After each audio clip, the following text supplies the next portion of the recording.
Welcome students in our lecture series of differential equation. Today in this lecture हम exact differential equation की बात करेंगे। तो सबसे पहले अगर हम बात करते हैं exact, जैसा कि ये वर्ड है exact और देन डिफरेंशियल इक्वेशन, तो एक ऐसी डिफरेंशियल इक्वेशन है जिसे हमने एग्जैक्टली कोई एक उस function of two variable X and Y को हमने क्या किया, एग्जैक्टली इस फंक्शन को हमने डिफरेंशिएट कर दिया। डायरेक्टली हम इस फंक्शन को डिफरेंशिएट कर दे रहे हैं इंडिपेंडेंट वेरिएबल के रिस्पेक्ट में।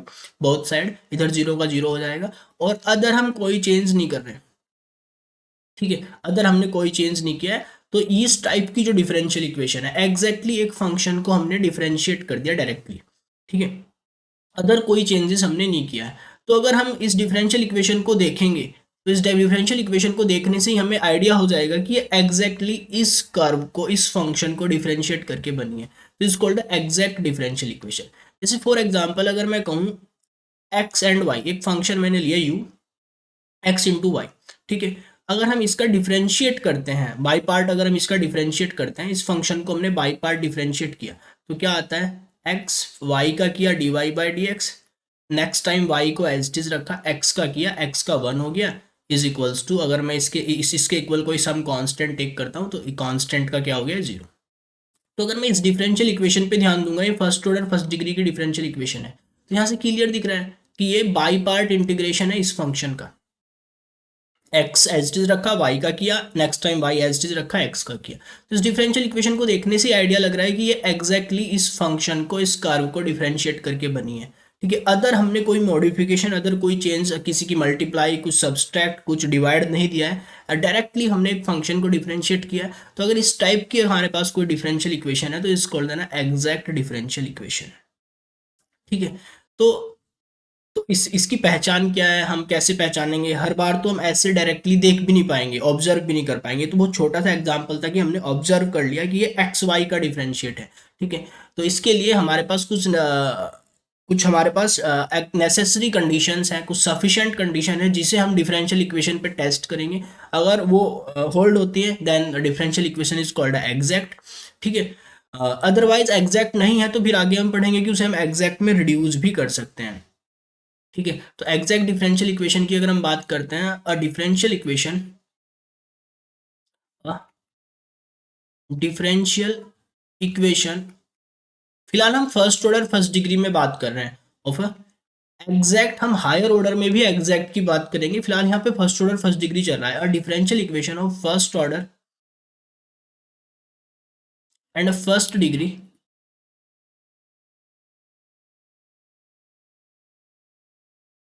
इज कॉल्ड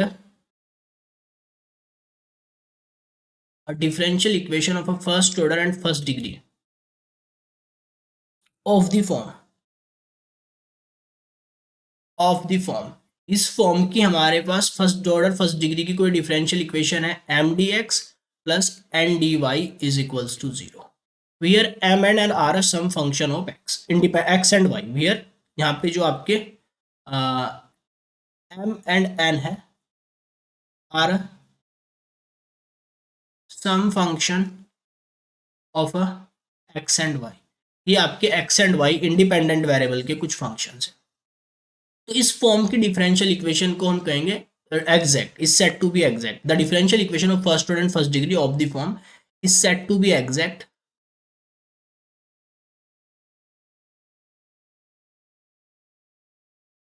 ये एग्जैक्ट कहलाएगी इफ एंड ओनली इफ। यहाँ पे आपके पास ये पूरा एक डेरिवेशन है, इसका, इस रिजल्ट का एक डेरिवेशन है। यदि हम क्या काम करेंगे, ये जो m है जो कि dx का कॉफिशिएंट है, इस m को y के रेस्पेक्ट में डिफरेंशिएट करें, del M upon del y, partially differentiate करें। और जो dy का कॉफिशिएंट है n, ठीक है, इसे हम पार्शियली x के रेस्पेक्ट में डिफरेंशिएट करें। अगर ये इक्वल आता है, a differential equation of a first order first degree of the form is set to be exact if and only if. अगर ये ऐसा आता है, तो अगर ये दोनों इक्वल आते हैं then is set to be exact. इसका पूरा डेरिवेशन है एक, कि ऐसा होने से, इन दोनों के इक्वल हो जाने से कैसे ये एग्जैक्ट हो रही है, इन दोनों के इक्वल हो जाने से हम कैसे कह रहे हैं कि ये एग्जैक्ट हो रही है। ठीक है, तो ये एक पूरा इसका एक डेरिवेशन है। ठीक है, तो इस अगर ये del M upon del y del N upon del x के इक्वल आता है then the differential equation is called exact differential equation. ठीक है, अब ये एग्जैक्ट हो गई, एग्जैक्ट हो गई, दैट मीन्स ये एग्जैक्टली एक फंक्शन को डायरेक्टली डिफरेंशिएट करके बनी है। तो हम इसे वापस से उस फंक्शन को ऑब्जर्व करके हम डायरेक्टली इसे इंटीग्रेट करके वो फंक्शन निकाल सकते हैं, इसका सॉल्यूशन निकाल सकते हैं। तो इसका सॉल्यूशन क्या होगा? देन सॉल्यूशन, इसका सॉल्यूशन आप कैसे लिखेंगे? Then solution of a first is given by, आप इस तरीके से इस फर्स्ट के सॉल्यूशन को दे सकते हैं। ये फर्स्ट है आपकी जो कि एग्जैक्ट है, हमें पता चल गया कि ये एग्जैक्ट है, पहले हम ये टेस्ट लगाएंगे, अगर ये एग्जैक्ट है then solution of this is given by, इधर जो m है M D x plus N D Y is equals to zero, इधर आ जाएगा सम कांस्टेंट। ठीक है, इंटीग्रेशन कर दिया ना हमने, तो इधर आ गया हमारा सम कांस्टेंट। यहाँ पे जो m है, इस यहाँ पे हम इंटीग्रेशन करेंगे, take a y as a constant, y as a constant, हम यहाँ पे y को कांस्टेंट की तरह टेक करेंगे, देन इंटीग्रेशन करेंगे। और इस वाले में हम टेक ओनली वो टर्म लेंगे, टेक पूरे n में से वो टर्म उठाएंगे, take only those terms which not contain x, which not contain x, जो कि x को कंटेन नहीं करती, दैट मीन्स प्योरली y की टर्म्स या फिर कांस्टेंट टर्म को यहाँ पे रखेंगे और यहाँ पे y को कांस्टेंट की तरह ट्रीट करेंगे। तो अगर इस फॉर्म की m D x plus N D y type की कोई डिफरेंशियल इक्वेशन है तो वो एग्जैक्ट होगी इफ एंड ओनली इफ, अगर ये टेस्ट पहले लगाएंगे हम, अगर इसे सेटिस्फाई करता है तो वो एग्जैक्ट होगी। एग्जैक्ट होने पर उसका सॉल्यूशन हम इस तरीके से राइट कर सकते हैं, जैसे कह रहा है कि सॉल्व दिस डिफरेंशियल इक्वेशन, ये कह रहा है कि इसे सॉल्व करें। तो same m D x plus N D y type, ये वैसे रिड्यूसिबल टू द होमोजीनियस भी हो सकती है, ये हमने देखा रिड्यूसिबल टू द होमोजीनियस की फॉर्म भी यही होती है, पर यहाँ पे हम एग्जैक्ट की बात कर रहे हैं। फर्स्ट ऑर्डर फर्स्ट डिग्री को सॉल्व करने के और भी बहुत सारे मेथड है, पर यहाँ पे हम एग्जैक्ट की बात कर रहे हैं। ठीक है, तो यहाँ पे m क्या हो जाएगा, हियर m हो जाएगा dx का coefficient 4x plus 3y plus 1, n क्या हो जाएगा, n हो जाएगा dy का coefficient 3x plus 2y plus 1। ठीक है, नाउ अब आप क्या काम करें, पहले चेक करें कि ये एग्जैक्ट है या नहीं है।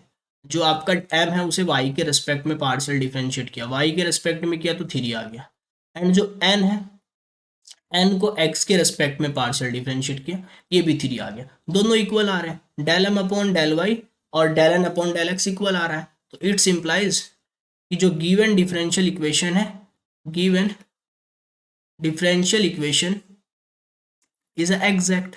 ये कैसी है, ये एग्जैक्ट है, एग्जैक्ट है तो सॉल्यूशन क्या हो जाएगा, हेंस अ सॉल्यूशन, सॉल्यूशन क्या हो जाएगा इसका, इसका सॉल्यूशन हो जाएगा ये 4x plus 3y plus 1 dx plus 3x plus 2y plus 1 dy is equals to some constant. यहाँ पे क्या काम करेंगे, take a y as a constant, इस y को कांस्टेंट की तरह ट्रीट करेंगे। जब y को कांस्टेंट की तरह ट्रीट करेंगे, x का होगा एक्स स्क्वायर बाई 2, तो 4 से 2 कट के ये हो जाएगा 2x²। इस पूरी टर्म को कांस्टेंट की तरह ट्रीट कर रहे हैं, तो कांस्टेंट की तरह ट्रीट कर रहे हैं तो 3y बाहर आ जाएगा, कांस्टेंट का इंटीग्रेशन dx का x हो जाएगा। ठीक है, इसी तरीके से 1 का भी dx का x हो जाएगा।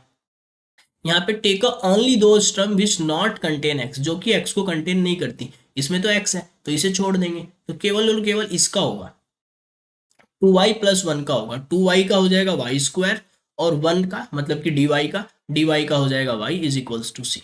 तो ये हो जाएगा हमारा required solution for given differential equation, because ये एग्जैक्ट थी, del M upon del y del N upon del x के इक्वल था, तो हमने डायरेक्टली इसे इंटीग्रेट कर दिया। यहाँ इस m में take a y as a constant और n में take a only those term which not contain x, इस वाली टर्म को हम नहीं लेंगे। ठीक है, इस वाली टर्म को छोड़ देंगे।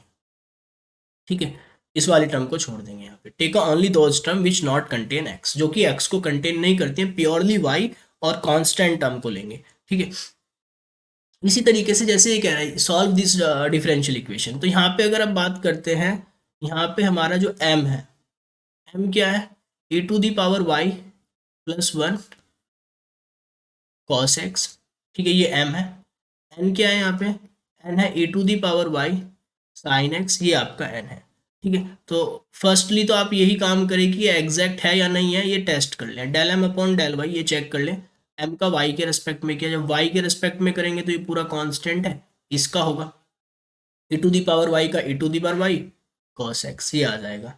एंड यहाँ से आप निकाल ले del M upon del y के बाद del N upon del x निकाल ले, इसका x के रिस्पेक्ट में किया तो साइन का क्या हो जाएगा cos e to the power y sine x का cos x आया। दोनों इक्वल आ रहे हैं, दोनों इक्वल आ रहे हैं, तो इट्स इम्प्लाइज कि जो आपकी given differential equation is exact. ये कैसी है? ये एग्जैक्ट डिफरेंशियल इक्वेशन है। गिवन डिफरेंशियल इक्वेशन कैसी है? Is exact differential equation. Exact differential equation है, देन सॉल्यूशन आप राइट कर सकते हैं। Then the solution is given by, इस तरीके से राइट कर सकते हैं। इस वाले में से m में से take y as a constant, m में आपको y को कांस्टेंट की तरह टेक करना है। ये हो जाएगा यहाँ से +1 cos x dx, और n में वो ही टर्म लेनी है जो प्योरली y की हो। यहाँ पे आप क्या, प्योरली y की टर्म आनी चाहिए। n में से प्योरली y की टर्म है ही नहीं कोई प्योरली y की टर्म, क्योंकि ये जो टर्म है इसमें तो x का मल्टीप्लाई आ रहा है फंक्शन, ठीक है। एडिशन में होता तो छोड़ देते, ये प्योरली y की टर्म नहीं है, प्योरली y की टर्म नहीं है तो यहाँ पे कुछ नहीं आएगा, ये 0 dx हो जाएगा इज इक्वल्स टू सी, ठीक है। चूंकि यहाँ पे प्योरली y की कोई टर्म है ही नहीं, ऐसा नहीं कर सकते। एडिशन होता है बीच में तो आप इस टर्म को छोड़ देते, पर यहाँ पे प्रोडक्ट है तो ये पूरी एक ही टर्म है, ठीक है। ये प्योरली y की नहीं है, x एंड y दोनों की टर्म है, तो आप इसे लेंगे ही नहीं। यहाँ पे अब इसमें क्या होगा, ये हो गया हमारा यहाँ से integration of a to the power by cos x, cos x अंदर चला गया और cos x का दो इंटीग्रेशन में ब्रेक हो गया, चूंकि यहाँ पे दो है ना, ये दो इंटीग्रेशन में यहाँ से ब्रेक हो गया, cos x dx और इज इक्वल्स टू सी, ये वाला इंटीग्रेशन हमारा 0 हो गया इज इक्वल्स टू सी। तो अब यहाँ से देख रहे हैं हमें x के रिस्पेक्ट में करना है, y को कांस्टेंट की तरह रखना है, तो e to the power y as it is cos का किया, साइन का डिफरेंशिएट होता है cos, तो cos का इंटीग्रेशन क्या हो जाएगा sin x, सेम एज यहाँ पे भी क्या हो जाएगा cos का integration sin x is equals to सी। तो ये हो जाएगा हमारा required solution for a given differential equation. जो हमारी डिफरेंशियल इक्वेशन हमें गिवन थी ये एग्जैक्ट थी। फर्स्टली तो हमने यही टेस्ट किया कि ये एग्जैक्ट है या नहीं है, del M upon del y del N upon del x की इक्वल है या नहीं है। अगर है देन हमने जो सॉल्यूशन है उस सॉल्यूशन को राइट किया, जैसे हम एग्जैक्ट में राइट करते हैं, इंटीग्रेशन कर देंगे बोथ साइड का, m में take a y as a constant, n में take a only those terms which not contain x, जो कि x को कंटेन नहीं करती है, केवल और केवल वो टर्म को हमने रखा हुआ है, ठीक है। तो इस तरीके से कोई भी आपकी डिफरेंशियल इक्वेशन है एग्जैक्ट, एग्जैक्ट अगर वो है, अगर वो एग्जैक्ट है दैट मीन्स इस कंडीशन को फर्स्टली हमें लगाना पड़ेगा, अगर वो इस कंडीशन को होल्ड करती है देन वो एग्जैक्ट है, ठीक है। एग्जैक्ट है तो फिर हम उसके सॉल्यूशन को राइट कर सकते हैं इस तरीके से, फिर हम उसके सॉल्यूशन को राइट कर सकते हैं, ठीक है। लेकिन फर्स्टली वो एग्जैक्ट होनी चाहिए। नाउ हम नेक्स्ट में पढ़ेंगे कि अगर एग्जैक्ट नहीं है तो by using the integrating factor को निकालते हुए हम उस डिफरेंशियल इक्वेशन को एग्जैक्ट बना सकते हैं, रिड्यूसिबल टू द एग्जैक्ट, वो हम नेक्स्ट में करेंगे। Thank you for watching.